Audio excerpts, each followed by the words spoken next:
Hi friends, in this video we'll discuss some more fundamental accounting concepts. Let us discuss about the going concern concept. Now what is going concern concept? As per the going concern concept, what we do is we assume business is assumed to go on, within brackets I can say continue, in the foreseeable future.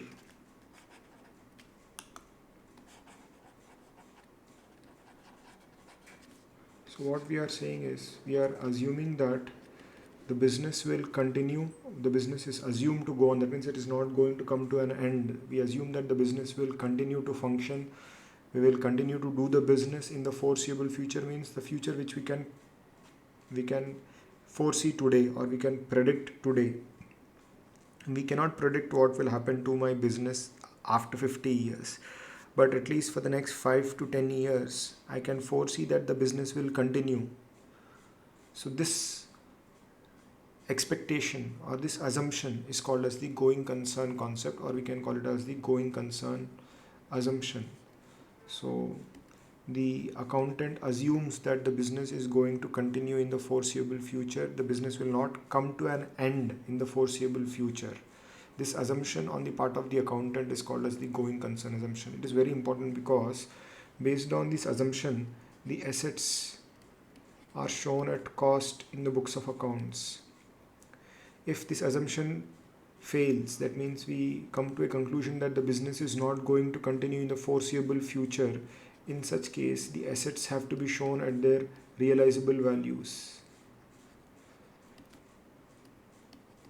So if going concern assumption holds good, we can continue to show the assets at cost. If the going concern assumption does not hold good, that means we have a doubt about the continuation of the business in the future. In such cases, it is more meaningful to show the assets at their realizable values or at their current market values. If going concern assumption fails,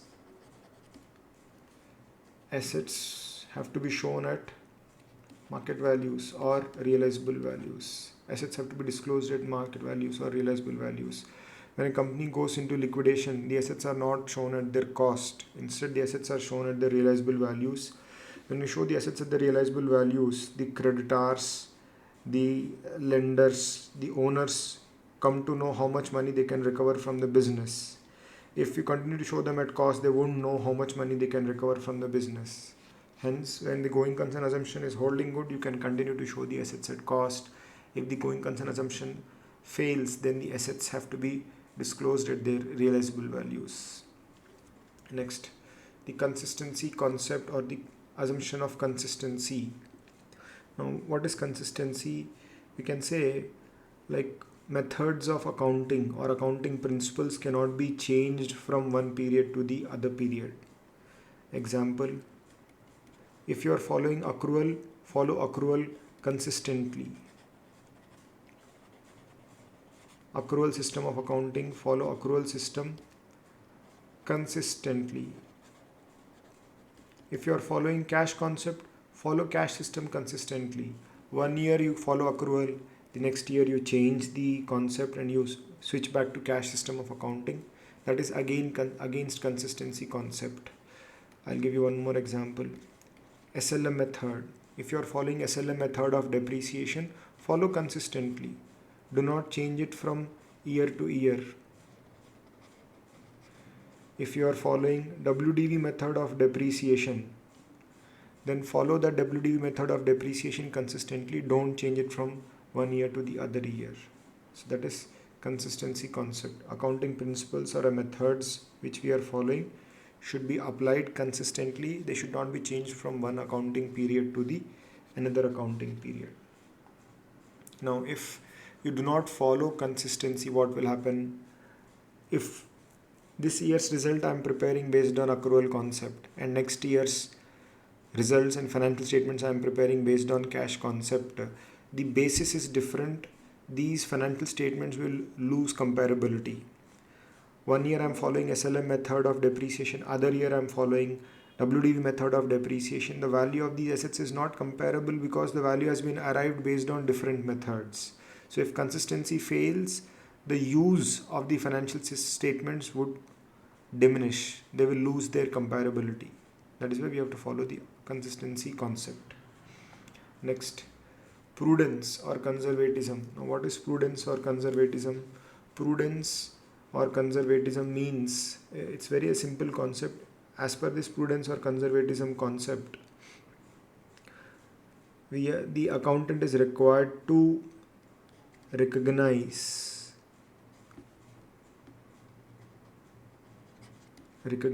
or provide for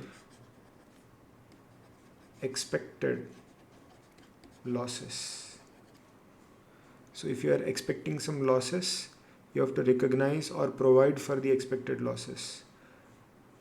Not to recognize. What should we not recognize?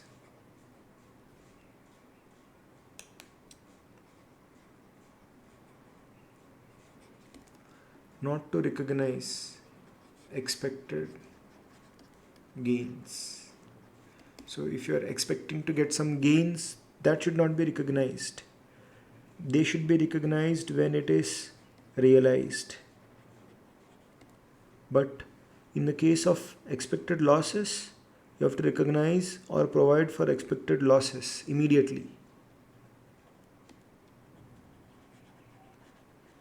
So as soon as you expect some loss to occur, you are expecting some losses, the business is going to incur, recognize them immediately. But expected gains you cannot recognize immediately. You have to wait for the realization. So not to recognize expected gains. Realized gains only can be recognized.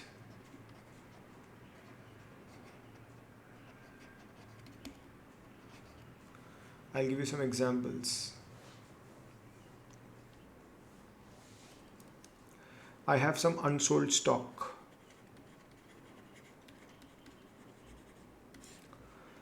Cost price of the stock is 1 lakh. That means in my books the value of the stock is appearing at 1 lakh rupees. The market value on, let us say, 31st March 21, this is the date on which I prepare my trading account and P&L account. The market value is 2 lakhs. Now the question rises, should we show the stock at 1 lakh or should we show it at 2 lakhs?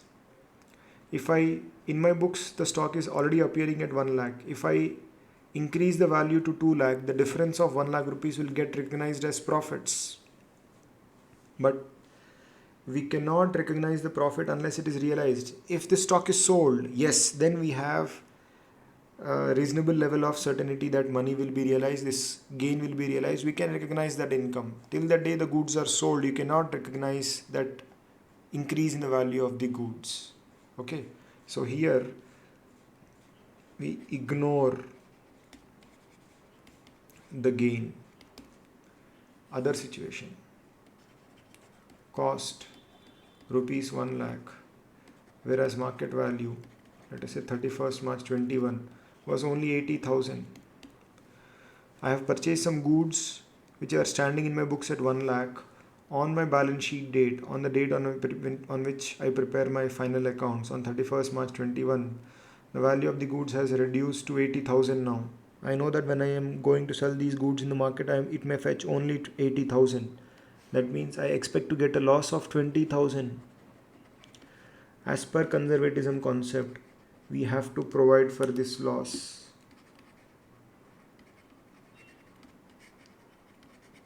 We have to provide for this loss. How do you provide for this loss? We measure the stock at cost or market value, whichever is less.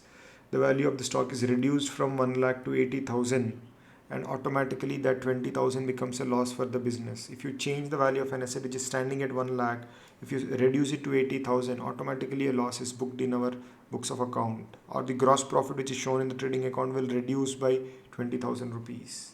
So this is an example of the conservatism concept. When I know that the market value of the goods is more than the cost, I ignore the gain. But when I know that the market value of the goods is less than the cost, then I am going to provide for the loss. I'll give you one more example. Let us say I have sold some goods on credit, debtors. I have to collect 1 crore rupees as debtors. I have to collect 1 crore rupees from my debtors. In the past, it has been observed that 2% of debtors do not pay. So on 31st March 21, let us say I am having debtors worth 1 crore, and in the past I know that 2% of the debtors do not pay. So based on the concept of prudence or the concept of conservatism, we have to provide for the expected losses. So we calculate what is the loss we are expecting towards bad debts. 1 crore, 2%, 2 lakh rupees is not going to be collected.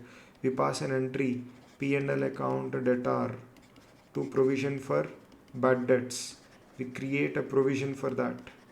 We reduce the profit and we set them aside for meeting these losses whenever they are going to be incurred. So this is an example of the conservatism concept or the concept of prudence. So we are going to recognize, provide for expected losses immediately, but we are not going to recognize expected gains. Realized gains only can be recognized. Okay. So this is the concept of conservatism or prudence. We'll discuss one last concept. Periodicity concept.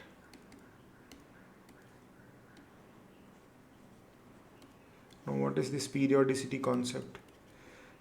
As per this periodicity concept, let us say we are going to break, let us say this is the life of the business. We are going to life of the business. This is the life. We are going to break the life into periods. This is an interval in the life of the business. I'm going to break the life of the business into intervals. Each interval will be called as an accounting period. Starting on, let us say, 1st April 21. This period ends on 31st March 22. Next period will start on 1st April 22, end on 31st March 23.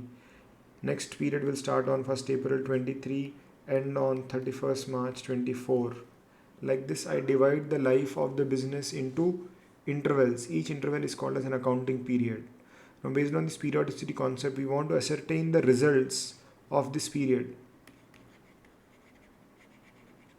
Results of accounting period.